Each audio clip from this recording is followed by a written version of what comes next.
জুলাই শহীদদের ভুলে গেলে আমাদের তো অস্তিত্বই থাকবে না, জাতি হিসেবে আমরা অস্তিত্বহীন হয়ে পড়ব।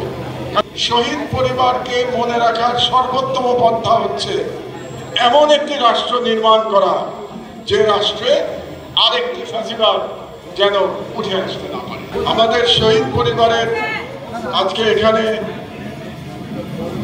শহীদের স্ত্রী আছেন, শহীদের কন্যা শিশু কন্যা এখানে আছেন। তারা শহীদের স্ত্রী বলেছেন যে তার চাওয়া হচ্ছে যে আমরা যেন তাদেরকে ভুলে না যাই, শহীদদের ভুলে না যাই। অবশ্যই আমরা তাদেরকে ভুলতে পারি না, তাদেরকে ভুলে যাব না। জুলাই শহীদদের ভুলে গেলে আমাদের তো অস্তিত্বই থাকবে না, জাতি হিসেবে আমরা অস্তিত্বহীন হয়ে পড়ব।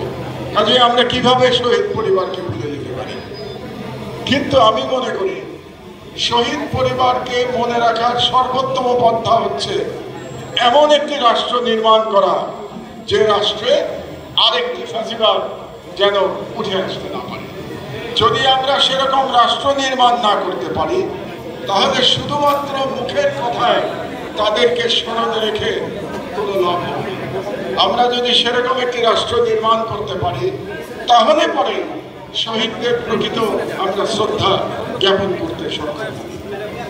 তো আমার একটি প্রত্যাশা আছে, আমি একটি সংক্ষেপে বলি যে কেমন একটি রাষ্ট্র তৈরি হলে পরে আমরা বুঝতে পারবো যে জুলাই মহান জুলাই বিপ্লবে যারা জীবন দিয়েছেন, যারা আহত হয়েছেন, যারা যুদ্ধ করেছেন, তাদের দান বৃথা যায় না। সর্বপ্রথম হচ্ছে যে আরেকটি হাসিনার ফ্যাসিবাদ যেন কোনো ফর্মে আবার বাংলাদেশে ফিরে আসতে না পারে। তার জন্যে যে রাষ্ট্রে প্রয়োজনীয় সংস্কার দরকার সেগুলো করতে হবে। তার একটি আমি মনে করি পথ চলা শুরু হয়েছে।